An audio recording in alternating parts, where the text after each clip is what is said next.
Mi nombre es Sandra Guatemala, tengo 51 años. En mis años de niña, yo recuerdo que tenía como 7 años cuando empecé el primer año en la Escuela Rural Mixta de Cantón de Galera Quemada, Nejapa. Estudiaba 2 meses, me ausentaba 3 meses, llegaba 3 meses, me ausentaba 1 mes. Entonces yo nunca pude pasar más de... Empecé a estudiar ya de verdad cuando yo tenía 18 años. De 18 años yo me presenté a la escuela Centro Escolar Miguel Hidalgo Escostilla y yo allí me inscribí al 6º grado con el profesor Julio César Figueroa y el profesor Venancio Jesús Jalas. Ellos fueron mis maestros y la señor Vicky y la señora Sonia, que era mi maestra de educación física. Luego el profesor Venancio se dio cuenta que yo tenía un nivel más alto y me llevó con la directora en ese entonces y me dijeron que me iban a promover a 7º. Pero no sé qué pasó y luego ellos mismos hicieron la coordinación para que yo me hiciera la nivelación. En ese tiempo creo que hubo una campaña de nivelación de aquellas personas adultas que tenían un nivel académico pero que no sabían qué nivel era, ¿verdad? Entonces aperturaron en varios lugares esas nivelaciones. Y yo recuerdo que ellos me mandaron a la Universidad Nacional a hacer un test. Y allí me dijo la señora Vicky, usted tiene que hacer el examen de 9º, me dijo. Si no lo pasa, pues allí no creo que no lo pase. Incluso ellos le daban nos preparaban, ¿verdad? Nos daban un posible cuestionario para que nosotros lo estudiáramos con preguntas que ellos creían que iban a salir allí, pero era una serie de preguntas, como le estoy hablando, como de 150 preguntas. Y yo me fui para la nacional y me aprobaron el examen de 9º. Entonces me dieron el certificado de 9º de una vez. Pero a todo esto yo ya estaba embarazada de mi primer hijo. El siguiente año nació el niño y ya no podía yo ir a estudiar, ¿verdad? Solo cumplió él 5 meses y yo me inscribí en el Instituto Nacional en Educación a Distancia. Yo solo estudiaba los sábados y los domingos. Saqué el bachillerato de 3 años, me gradué y luego las mujeres del IMU y la Asociación de Mujeres de la Ciudadela me instaron a que teníamos que seguir estudiando. Entonces yo trabajaba en la mañana y estudiaba por las tardes. Y luego que se cerró la guardería porque ya no, la cooperación ya no siguió apoyando la guardería, yo me fui a trabajar a Soyapango. Allá trabajaba en la unidad de desechos sólidos, prácticamente recogiendo basura. Vea, trabajaba allá y también de Soya salía, trabajaba y estudiaba. Entonces mis hijos quedaron bien pequeñitos. El mayor tenía 7 años y él tenía 4. Entonces mi mamá se encargaba de vestirlos y que se fueran a la escuela y ellos solo venían acá y yo venía en las tardes. Cuando dejaba de trabajar, dejaba de estudiar. Entonces yo entré en el 2005, creo que entré a la universidad y me gradué en el 2014. O sea, yo pasé más tiempo de lo normal. Uno, porque era mal estudiante, y segundo, porque cuando no tenía dinero para pagar la mensualidad, no pagaba. No estudiaba, pues, cuando no tenía dinero para pagar el ciclo, porque pagaba $63 mensuales de colegiatura y la inscripción eran como 170. Entonces estudié en la Luterana, saqué la carrera de trabajo social. Este es mi título de bachiller en el 2005, ¿verdad? Saqué el bachillerato general en el Instituto Nacional de Suchitoto, modalidad a distancia. Y aquí tengo el título de licenciatura en trabajo social emitido por la Universidad Luterana en el año 2015. Me gradué, así es que tengo este honor también de haber cursado este título.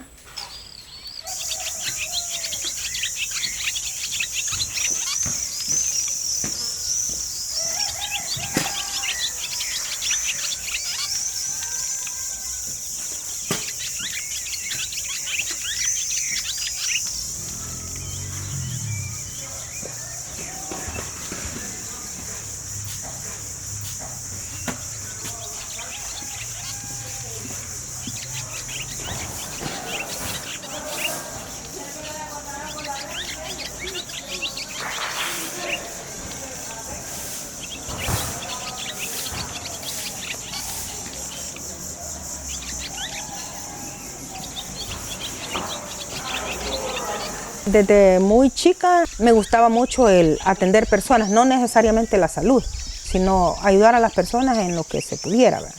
Era la administradora de la guardería y desde ahí yo sentí tan bonito ayudar o trabajar con las diferentes madres que tenían sus hijos allí y ver las diferentes necesidades. Entonces, desde allí dije yo, esto es para mí. Y en la salud es parecido o igual, digamos, ¿verdad? Después de que estuve en la guardería, yo también estuve en un programa de alfabetización para adultos. Me metí a trabajar en un programa de alfabetización para adultos. Al mismo tiempo yo era parte de la junta directiva de grupo de mujeres de la Ciudadela. Aquí se conformó un grupo que estaba, la orientación la daba el IMU, el Instituto de la Mujer, que tiene sus vecinas en San Salvador. Entonces ellas nos organizaron e hicieron una junta directiva de mujeres. También ahí trabajamos en salud, en educación y en organización cooperativa para las mujeres, desde ese espacio. A la par trabajaba en la parte de educación para adultos, ¿verdad? Dábamos círculos de alfabetización para aquellas mujeres y hombres que por cuestiones diversas no pudieron sacar sus estudios cuando fueron niños o adolescentes. Y pues llegó la vida adulta y pues menos tiempo para su estudio. Después de estar en los círculos de alfabetización, también trabajé yo con Profamilia. Estuve 14 años trabajando con Profamilia. Ahí fue donde a mí me gustó más en lo de salud. Luego estuve trabajando unos días en el mercado de Suchitoto hasta que llegué a salud. Ahí sí ya me siento más cómoda, me siento como realizada, diría yo, porque es el área que a mí me gusta. Voy de comunidad en comunidad, me toca caminar, me toca solearme, pero eso no, o sea, no me detiene, pues. Las inclemencias del tiempo, a veces bajo la lluvia, no nos detiene y sí, es como no sé, como una de las cosas que todo el mundo quiere hacer, ¿verdad? Andar en las comunidades, ir y conocer más gente, conocer lugares, conocer diferentes cosas que la gente vive y que a veces uno no se imagina que la gente tiene esas necesidades y uno poder ayudar desde lo poquito, desde lo que uno puede y conoce. Siento que sus historias las conecto con otras o las conecto conmigo y siento que como que se repite aquello. Entonces siento que eso es como, bueno, estamos en lo mismo, somos los mismos o padecemos lo mismo.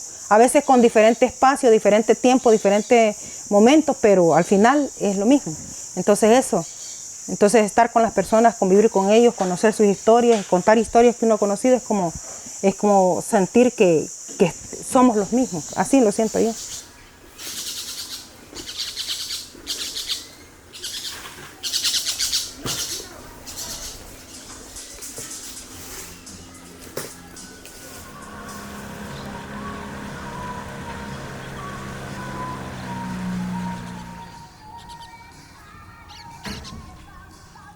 Trabajo en el Ministerio de Salud, en el área de salud ambiental.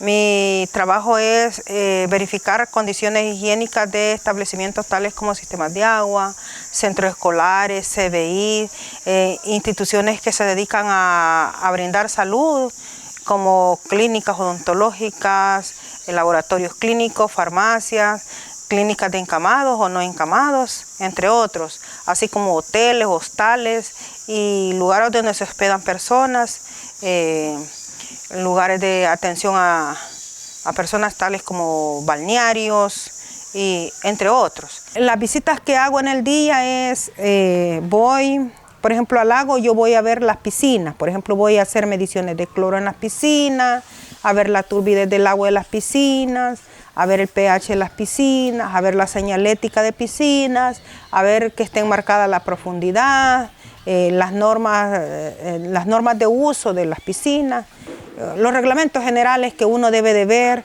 que los dueños deben de tener en los establecimientos para que el bañista conozca esas cosas de uso del establecimiento y de las piscinas como tal, ¿verdad?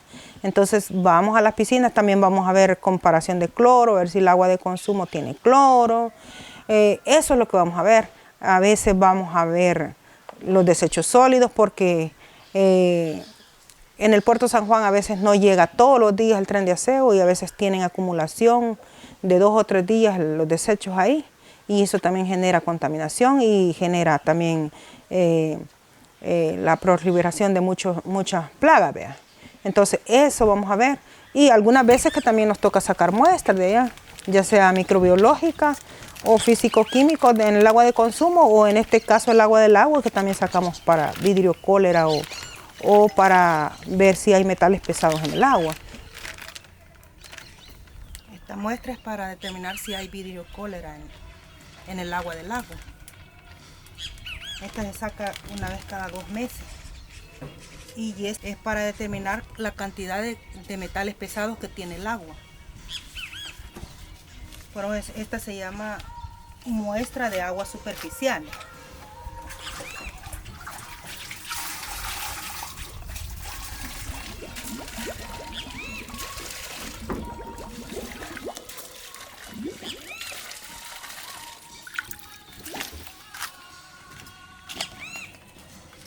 Y a las escuelas vamos casi parecido, pero con un enfoque diferente, más educativo en este caso, con los maestros, porque allí es una coordinación que se hace entre el Ministerio de Educación y el Ministerio de Salud. Vamos y verificamos casi, bueno, lo de los desechos sólidos, lo de las aguas residuales, la limpieza de las instalaciones, el que no haya objetos inservibles regados por ahí, ¿verdad? Que estén en una bodega o que los retiren. También vemos servicios sanitarios, la limpieza. Entonces nosotros como Ministerio de Salud, como unidad ambiental, siempre le dejamos sugerencias y recomendaciones a cualquier establecimiento que llegamos si es que las encontramos, ¿verdad? En el buen sentido de la palabra, e incluso algunas veces les dejamos hasta tiempo para que ellos o ellas puedan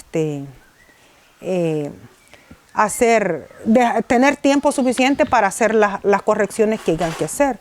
Y esas valoraciones las tomamos de acuerdo a lo que haya que hacer, ¿vea? En la unidad básica Palo Grande, que es otra de las que se visitó hoy, nosotros vamos por varias razones, pero ahora justamente fuimos por ver cómo tienen la acumulación temporal ellos de los desechos bioinfecciosos. Recordemos que los desechos bioinfecciosos es una basura que no se puede tirar junto con la basura común, porque los desechos bioinfecciosos son desechos que tienen fluidos o secreciones de pacientes, ¿verdad? Por lo tanto, son basura que hay una descomposición anormal o más rápida de los otros desechos y por lo tanto debe ser un tratamiento especial. En un día normal mío, yo esas actividades salgo como 1:30 en la tarde. Y de allí me voy a la unidad de salud a hacer administrativos, a atender a alguna persona que necesite, no sé, rodenticidas, abate o que lleve alguna queja, porque también atendemos denuncias o a solicitudes, por ejemplo, de factibilidades de alguna construcción de fosas sépticas o cosas como esas. Entonces atiendo a las personas que lleguen o incluso hago visitas rápidas de algunas que haya pendiente, ¿verdad? Eso es hasta terminar a las 3:30, 4 de la tarde. Esta de aquí es mi oficina. Aquí, este espacio grandote. Aquí tengo mis cosas. Ahorita solo voy a dejar las muestras para que las retomen. Ronald, aquí le dejo las muestras. Me voy para el agua caliente. Yo nací el 5 de noviembre del 74 en las Isletas La Herradura, en el departamento de La Paz. de madre soltera prácticamente. Mi madre se embarazó de mí y mi padre la dejó al saber que estaba embarazada de mí. Mi mamá pasó todo el embarazo mío sola prácticamente. Entiendo que yo tenía como quizás 6 meses o 7 meses cuando llegó mi padrastro, que fue el que yo conocí como papá. En las Isletas, donde nací y crecí hasta los 4 años, pues mi vida era de un niño o una niña normal, vea. Jugar, crecer, comer, dormir y sin ninguna tarea de nada, vea. Era una niña. Recrearme es lo que más me gustaba. Mi mamá decía, no ha venido tu papá, vámonos al estero, vamos a ir a traer la cena. Y nos íbamos. Mi mamá era buena para las hondillas. Allá está el garrobo, un hondillazo y abajo iguana. Sí. Vamos, voy a tirar 2 veces en la atarraya y ahí venía la sopa. Traía los huilines, traía ajá. Entonces, ese era ser espontáneo en esos años, en el 70 y algo, del 72, 73, 74, cuando mucho animal o muchas especies todavía existían, pues, y que usted iba a una montaña y usted se encontraba con cualquier animal que ahora ya no existen. Mi mamá decía, voy a ir a traer una sopa de camarones, y ella sabía dónde encontrar los camarones, y venía con la cebaderada, un montón de... Por eso a mí camarones yo los he visto de todos los tamaños cuando estaba chiquita. Por cuestiones de acecho de las fuerzas militares, de la Guardia Nacional específicamente, la pérdida física de mi abuela, que prácticamente ella falleció calcinada en su rancho de habitación, en las Isletas, a manos de la Fuerza Armada, vea. La muerte de la catequista, que es así, todavía estamos, fue antes incluso que mi abuela muriera, que prácticamente la picaron en vida. Nosotros vimos como ella, y no lloraba, y ella no gritaba mucho por no hacerlo sentir mal supuestamente a nosotros. Porque al inicio, cuando empezaron a decir, tranquilos mis niños, nada me va a pasar, ustedes tranquilos, ustedes volteen a ver para otro lado, miren, allá está el pajarito, miren, allá, ella, cuando todavía estaba consciente y podía hablar. Mi papá y mi mamá optan por llevarnos a vivir en un lugar, en una parte alta de San Vicente, ¿verdad? Ya en el departamento de San Vicente, y por eso nos movemos por la parte sur, sur del volcán, a la falda del volcán de San Vicente. Allí vivimos 2 años, una vida tranquila y mucha abundancia de frutas y comida. Allí nunca nos faltó la comida, éramos aceptadas, éramos queridas, éramos las preferidas del equipo, éramos las únicas mujeres jóvenes que habíamos allí, bueno, siendo unas niñas. Allí viví 2 años, un poquito más de 2 años, como 2 años, 2 meses. Hay como un conflicto de sentimientos ahí en todo eso, ¿verdad? Porque por un lado, mi papá y mi mamá nos dieron lo que nosotros queríamos cuando yo me acuerdo que tenía como 4 o 5 años, con limitantes, ¿verdad? Pero éramos felices porque podíamos correr, podíamos jugar, podíamos andar por donde nosotros quisiéramos, haciendo las cosas de niño, ¿verdad? Y luego nos incorporaron a una vida que quizás no hubiese sido la más adecuada para nosotros, pero más sin embargo nos dieron el amor y el cariño y todo lo que un niño necesita, ¿verdad? Pero por otra parte está la parte negativa, que pues al estar ahí pues se disuelve aquel vínculo de familia, y en ese momento vos te ves en una familia más extensa que a veces uno no logra dilucidar en ese momento de niño. ¿Por qué? De ser 4, en un momento luego éramos más de 70. O sea, yo en ese momento no identificaba de dónde, cómo fue que crecimos tan rapidito. ¿Vea? Que todos nos querían, nos amaban, nos llevaban, nos contaban chistes, nos contaban bromas, sí. Pero, o sea, ese cambio brusco, sí sabía que nos íbamos a mudar, sí sabía que íbamos a un lugar mejor, porque eso fue lo que nos pintaron. Y hasta cierto punto sí, pero no sabíamos que iba a haber todo lo que hubo, ¿va? Y que mucha gente que conocimos ahí luego la vimos morir y que la vimos, todo eso, no. Pero si yo tuviera que cambiar algo de mi niñez, quizás yo cambiaría pues la guerra. Cosas negativas que dejaron la guerra, no lo positivo, porque lo positivo que dejó la guerra, la lucha justa fue positiva, los ideales eran positivos y la hermandad, el compañerismo, el amor, la aceptación y todo eso también era positivo. Si lo negativo fue lo otro, lo que hoy conozcas a personas y el día de mañana ya no están porque tuvo que caer en combate, o porque se fue a una misión y lo capturaron, o porque esto y esto. Eso fue lo negativo, pero todo lo demás, y el separarte de tu familia de sangre, eso sí fue negativo, ¿verdad? El que ahora estemos juntos, mamá, papá e hijos, y que el día de mañana ya no podemos estar juntos por las razones que ya conocemos, ¿verdad?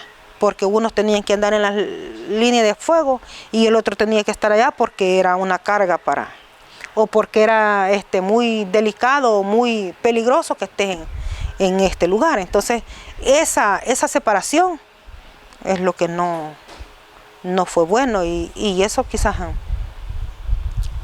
fuera de las cosas que yo, si volviese a nacer, que no creo que eso se pueda dar, no volvería a vivirla.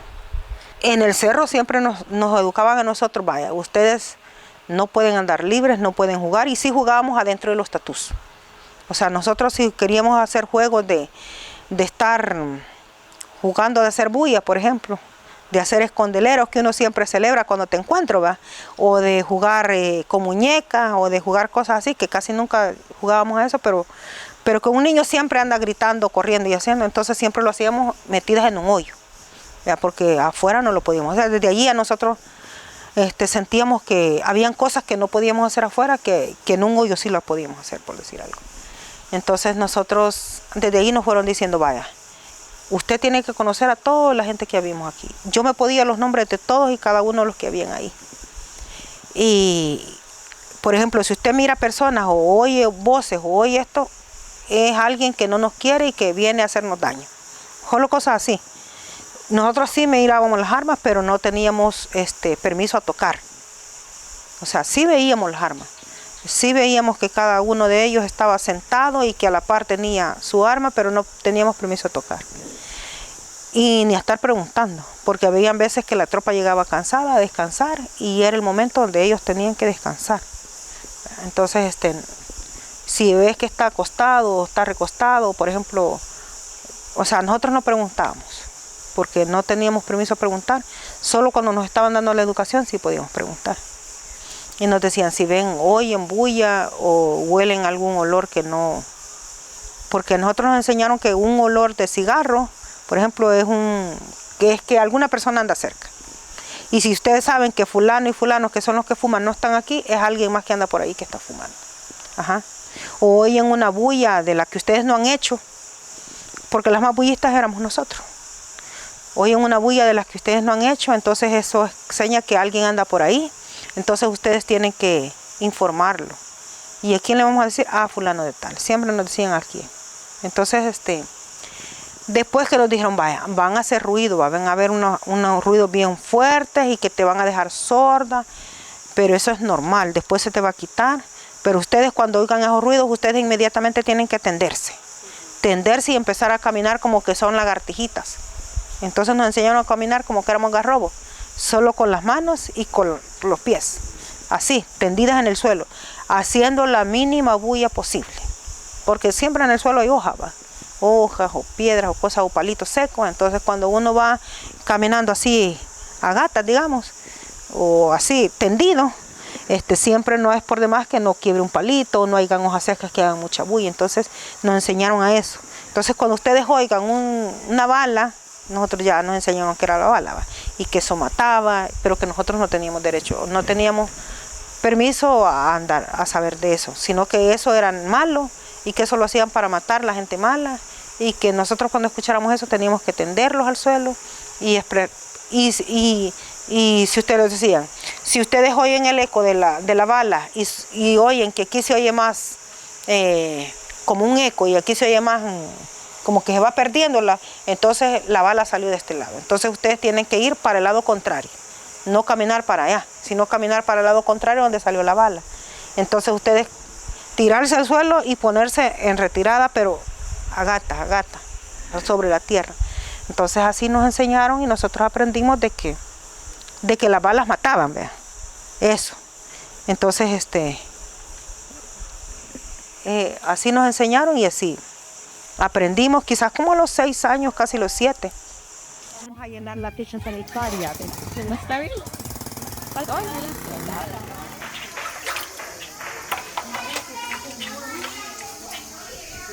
Mi trabajo en sí en la guerra empieza a los 6. A mí me enseñaron que yo era la correo más rápida durante el conflicto armado. Yo era la que llevaba y la que traía encomiendas de un lugar a otro, porque no existían los teléfonos ni los radios de comunicación. Solo me escribían los papelitos y yo los llevaba. A raíz de que el enemigo nos descubre que estábamos viviendo en el lugar, entra una serie de morteros, bombas y bombas. Y fue imposible que la tropa nos siguiera cuidando, pues. Entonces optaron por sacarnos. Tardó una semana quizás en movernos de las faldas del volcán hacia un hogar de niños que estábamos formando aquí en Galera Quemada, Nejapa, ¿vea? Ahí permanecimos un tiempo. Nuestra vida allí era lo mismo, jugar, aprender oficios, estudiar, hacer amigos. Estuve allí, pero de allí me escapaba y me salía. Entonces estando allí prácticamente allí tuve la primera madre adoptiva, que se llamaba Alicia Monge. Era una señora colochita, chelita, nada que ver conmigo, pero yo era su hija. Entonces me sacaron documentos con los apellidos de ella, ¿va? Entonces yo iba como siendo la hija de la niña Alicia. La niña Alicia iba hasta Chalate, íbamos a Jucuarán, iba a San Salvador, a Chalatenango, ella siempre andaba en encomiendas. Entonces yo era como el despiste en todos los retenes militares que había. ¿Y vos para dónde vas? Ah, yo voy a ver un tío allá a Santa Ana, voy a Chalchuapa, voy allá. Y eso era lo que la niña Alicia. Pero ella siempre andaba llevando maleta y llevaba también las cosas porque nunca nos encontraron nada. Entonces la niña Alicia era la que hacía los contactos de toda la gente que colaboraba a hacer la ropa, a comprar algunas cosas, ¿verdad? Para las tropas. Comandos urbanos nos decían, ¿verdad? Que andábamos solventando las necesidades de la tropa en las montañas para la vida civil. Yo nunca combatí, nunca agarré un arma. Ya estaba más grandeciendo, me estaban enseñando a ser radista. Y después mejor me enseñaron a ser sanitaria, me gustaba más andar cuidando heridos, dándoles de comer, llevándolos al baño, ayudándoles a las sanitarias a preparar material y todo eso. Entonces esas fueron las funciones de nosotros. Yo nunca estuve en una línea de combate. Sabemos que la lucha era más de hombre, ¿verdad? Porque en el país machista que vivimos, el patriarcado nos enseñó que las mujeres somos para hacer la comida, para cuidar a los niños, para hacer las actividades del hogar. No así para hacer actividades y menos andar guerreando, ¿verdad? O andar peleando. Eso no era inconcebible, ¿verdad? Pero al final y viendo los resultados, al final de todo, nos damos cuenta que la participación de la mujer fue crucial para todo el proceso que se vivió antes, durante y después de la guerra. Entonces, todo ese proceso, sin la participación de la mujer, otra historia quizás fuera. Porque sí, fue muy importante en todos los procesos.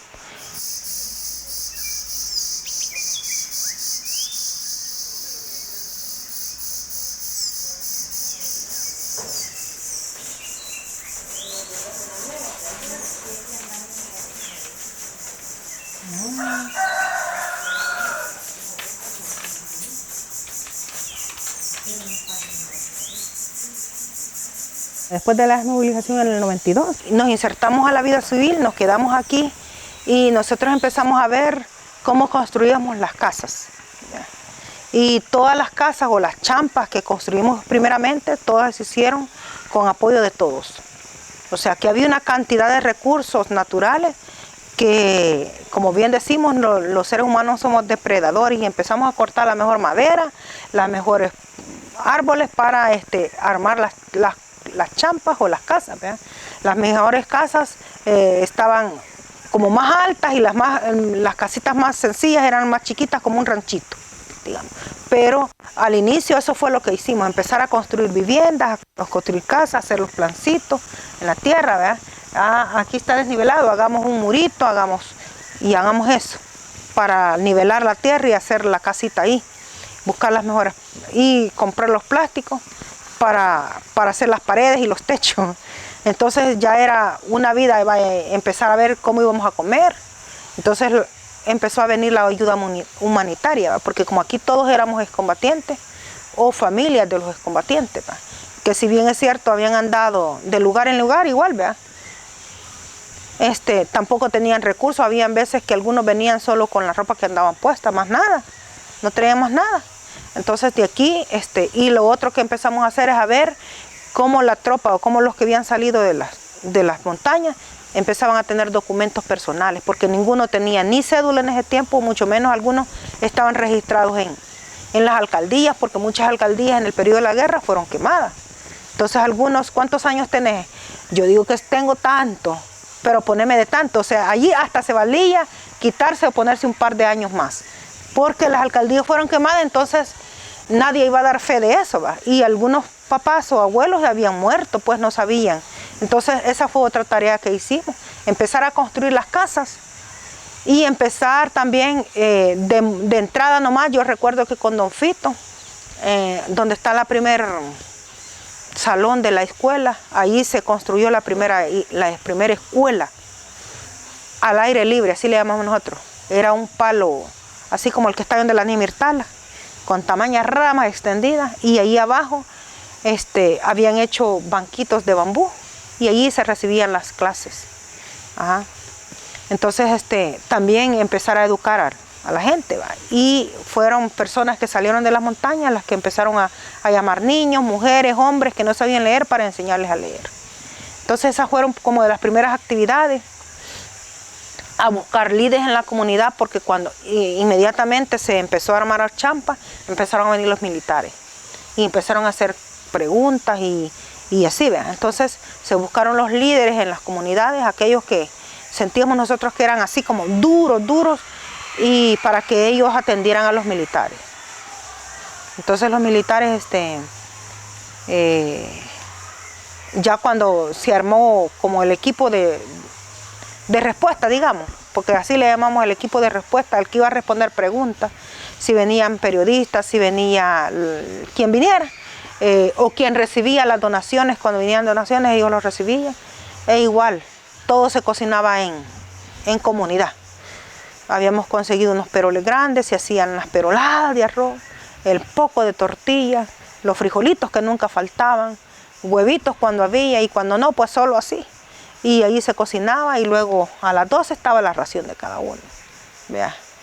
Y eso fue lo que se empezó a hacer. De entrada nomás empezamos a ver cómo la comunidad empezaba a crecer. ¿Vea?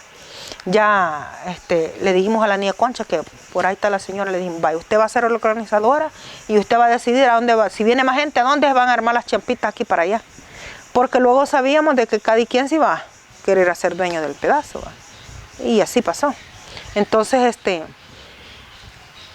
como al mes de estar aquí, nos informan que iba a venir un montón de gente igualita a lo que había. Entonces dijimos, no, entonces mejor hay que seguir conquistando tierras. Vamos a ir a tomarlos la Loma Chata. Es una comunidad que es de Guayabal, que está como a 2,5 kilómetros, 3 kilómetros, yendo para allá, para el cerro, pero siempre es de Guayabal. Entonces dijo la niña Concha, bueno, dijo, como la gente viene cansada, viene con hambre, viene aquí, entonces nosotros vamos a ir a tomarnos el lugar primero para que no lleguen, solo van a llegarse a quedar allá. Y ese día nos fuimos todos a pie, cada quien con su bolsita en el lomo, abriendo brechas para arriba, y nos fuimos y llegamos al lugar, aquí va a ser, aquí. Ya vimos, empezamos a limpiar, ¿verdad? Empezamos a hacer una champa grande donde iba a llegar la gente y empezamos a cocinar. Eso fue en la mañana. En la tarde venía la Fuerza Armada con nosotros. Metieron todas las cosas en un camión, las de nosotros, nos deshicieron la champa, nos subieron al camión y nosotros siguiendo el carro, caminando, porque nos llegaron a desalojar. En la noche nos volvimos a ir. A los 3 días de estar en ese va y ven, vino la gente que dice que iba a venir. Y sí venían 43 familias. Entonces nosotros ya habíamos limpiado allá, ya habíamos quedado allá. Y los soldados se quedaron en un lugar cercano, porque como nosotros habíamos quitado los árboles de ahí, a ellos no les gustó ahí, se quedaron más abajito.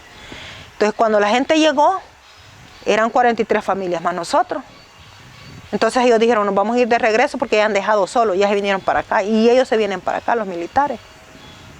Y cuando se vienen para acá, se vienen a dar cuenta que aquí habíamos dejado todos los hipotes y los adultos mayores, ¿va? Los habíamos ido la gente que podía caminar. Entonces ya los soldados vienen para acá queriendo desalojar aquí. Aquí habían más de 50 casitas ya. Entonces nos dimos cuenta que estaban desalojados acá, nos venimos para acá. Así es que así estuvimos. La Fuerza Armada iba para allá, venía para acá. Pero no nos doblegaron. Siempre al final nos tomamos ahí. Como a los 4 meses de eso, nos dijeron que venía otro grupo de gente. La llevamos allá a lo que ahora es la Monseñor Romero. Casi al año después vino los Enríquez, los fuimos. O sea, la gente no se quedó todo aquí. Esos organizadores que vinieron aquí, la niña Concha, Don Fito, Rutilio, que en paz descanse, y muchos otros, el Oscar, fueron como los que estaban organizando, ¿va? Y dijeron, nos vamos a hacer varias comunidades, vamos a hacer varios grupitos, que esta gente se vaya para allá, que esta gente se vaya para allá. Y entonces desde aquí nació la idea. Desde aquí. Y todos nosotros éramos como apoyo a ellos, ¿va? Vamos a ir a trabajar, vamos a ir a hacer 2 champas ahora, vamos a ir a hacer esto ahora, y así. De hecho, el primer sistema de agua que tuvimos aquí, hay un nacimiento ahí en el cerro, de allá, entre todos lo bajamos para abajo. Compramos poliducto. ¿Cómo hicimos? No sabemos. Pero todos, mujeres, hombres, niños y de todo, llevamos el poliducto hasta arriba. Los hombres lo trabajaban y ahí venía el agua y venía a dar hasta ahí por los Enríquez. De ahí lo traíamos para acá, hicimos cantareras. Ya eso estamos hablando de 1 año, 2 años. ¿Verdad? Pero nuestra iniciativa inicial fue empezarnos a organizar para surgir aquí, para quedarnos aquí, para vivir aquí. Nosotros nunca pensábamos que íbamos a tener casas formales, ¿vea? Porque nosotros pensábamos, vamos a tomarnos aquí y luego nosotros nos vamos a ir para otro lado, pero la realidad no fue esa, ¿verdad? Entonces, nuestra visión quizás era un poquito diferente en el sentido de que habíamos venido así, ¿vea? De lado a lado, de lugar en lugar, y como que nos acostumbramos a eso, pero más sin embargo después le vimos la parte bonita porque la organización hace la fuerza, y la fuerza es poder, porque nos organizamos, hicimos las champas, en menos de 1 semana ya teníamos todas las champas hechas, pero eso sí que le dimos a todos los árboles que habían aquí, vea, porque era un monte, cuando venimos, había un monte como de 2 metros de alto, que cuando nos metíamos abriendo brechas para ver qué es lo que había. Y allí donde está la escuela ahora, ahí es donde prácticamente fue lo primero que se trabajó. Entonces así inició prácticamente todo, primero haciendo la calle, quitando el montón de troncones para que los carros pudieran entrar, porque venía la Cruz Roja a darnos atención médica los primeros días, porque mucha gente venía desnutrida, deshidratada, con un montón de enfermedades. A muchos traían varicela, que todavía traían las ronchas. Algunos venían con, enfermedades visiblemente que se les notaba pues que estaban enfermos. Entonces la Cruz Roja venía y ellos traían sus vehículos y no podían ingresar porque no habían dónde. Entonces entre todos dijimos, vamos a hacer calle para que entren. Y allí donde está la dirección de la escuela hoy, allí era como la clínica. Era una champa grande que habíamos hecho con techo de plástico y no le habíamos puesto paredes, ¿verdad? Entonces así empezó aquí, y después dijimos hacer algunas necesidades que teníamos, como lo de la escuela. Después surgió lo de la escuela para adultos y niños, era revuelto todo. El maestro era Don Fito, y de ahí decidimos que íbamos a hacer iglesia, donde se daba las consultas, era la misma iglesia, porque ya habían asientos ahí, ¿verdad? Después lo del agua, y así sucesivamente íbamos cubriendo necesidades, no como queríamos, pero que solventaban en ese tiempo. En el 93 yo tuve mi primer hijo, a Emerson. Tuve mi primer hijo Y en el 2003 tuve mi segundo hijo. Y en el 2012 yo tuve mi tercer hijo. Entonces yo tengo 3 hijos. De los 3 ahora solo tengo 2, porque uno se lo entregué a mi señor. Entonces solo tengo 2. Conmigo solo uno ahora, ¿verdad? Porque el otro ya hizo su vida, digamos. Se independizó también. Yo era muy joven cuando yo me convertí en mamá. Tenía 19 años. Estaba bien cipotilla, no sabía qué hacer. Pero bendito sea Dios, tenía el apoyo de mi madre en ese momento. No hay un lugar donde le digan, mire, usted va a hacer así, usted va a hacer esto, va a hacer lo otro. No, uno aprende en el camino, en el día a día con los hijos. Y creo que hasta el momento no puedo decir que fallé, porque mis hijos a mí me hacen caso. Ya son adultos los 2, pero ahora podría decir yo que aún estando yo sola, lo supe educar, porque los hipotes no se me perdieron. Me siento bien siendo mamá. Que quizás fallé en muchas cosas del aprendizaje de ellos, posiblemente sí, ¿verdad? Pero que a veces uno también de mamá descuida a sus hijos por salir a trabajar, ¿verdad?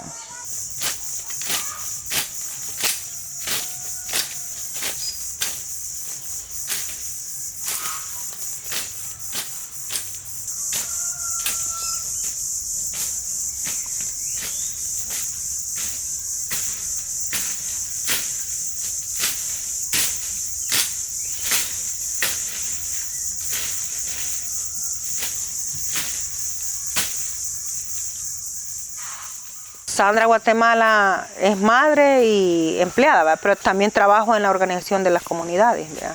Con el equipo de fútbol de la Ciudadela les apoyamos en todo lo que podemos. Ayudamos en la gestión de recursos para el equipo, porque creemos que esa es una de las alternativas viables y sanas para los jóvenes en este momento. Y pues también trabajo en la junta directiva. Bueno, ahora estoy en la junta de vigilancia del sistema de agua. Desde el 94 que se formó, estoy ahí, nunca los he querido soltar. Y la gente siempre me elige, siempre me deja en un espacio. Yo por los tiempos a veces no acepto, ¿verdad? Porque demanda tiempo. Cualquier bandera de lucha que tengamos es justa, ¿verdad? Los agricultores, desde la agricultura, que ya prácticamente está muriendo, ¿verdad? De los sistemas de agua desde sus espacios, las mujeres desde sus espacios, pero creo que lo que ha faltado ahora es la unión de todos estos sectores, porque estamos divorciados, las mujeres haciendo su lucha por su parte, los sistemas de agua haciendo lucha por sus partes. La otra lucha es la organizada comunitariamente, ¿verdad? Que esa es la mejor, la base, que se resuelven los primeros problemas en la comunidad, ¿verdad? O sea, que se organicen en la comunidad, que se conformen en comités de jóvenes, que trabajen para los jóvenes, ¿verdad? Que trabajen para la comunidad y luego al distrito. En esta fotografía está mi madre y mis 3 hermanos y yo. Mi hermana mayor, María Elena Santamaría, Carlos Antonio Santamaría, Rafael Ulises Santamaría y pues Sandra. Todos son Santamaría, yo soy Guatemala Santamaría, porque yo tengo el apellido de mi papá y mi mamá, Marina Santamaría. Entonces aquí está mi familia, somos 6, aquí faltan 2 hermanas. Si vos recibís un golpe, tenés que prepararte para el segundo, ¿verdad? Porque si no, el segundo es igual o más fuerte que el primero. Entonces quizás los golpes, y como dije antes, ¿verdad?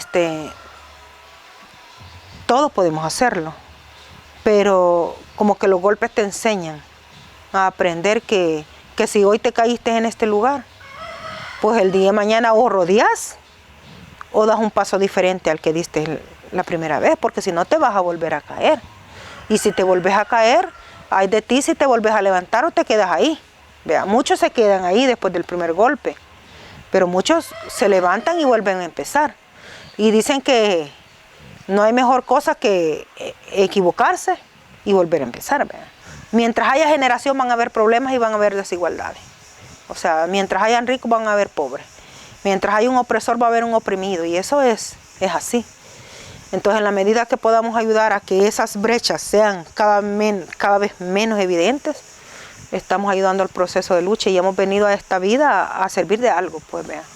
Entonces, si la lucha mía va a ser desde la tierra, va a ser desde la juventud, va a ser desde salud, va a ser desde una institución, o va a ser desde el sistema, desde el tema agua, que tan peleado es, pues no importa el lugar desde donde lo agarre, o va a ser desde la comunidad, no importa de dónde esté. Todos esos procesos abonan y llevan a un solo, digamos, a un solo fin común, que es el cambiar la realidad de la gente con menos calidad de vida.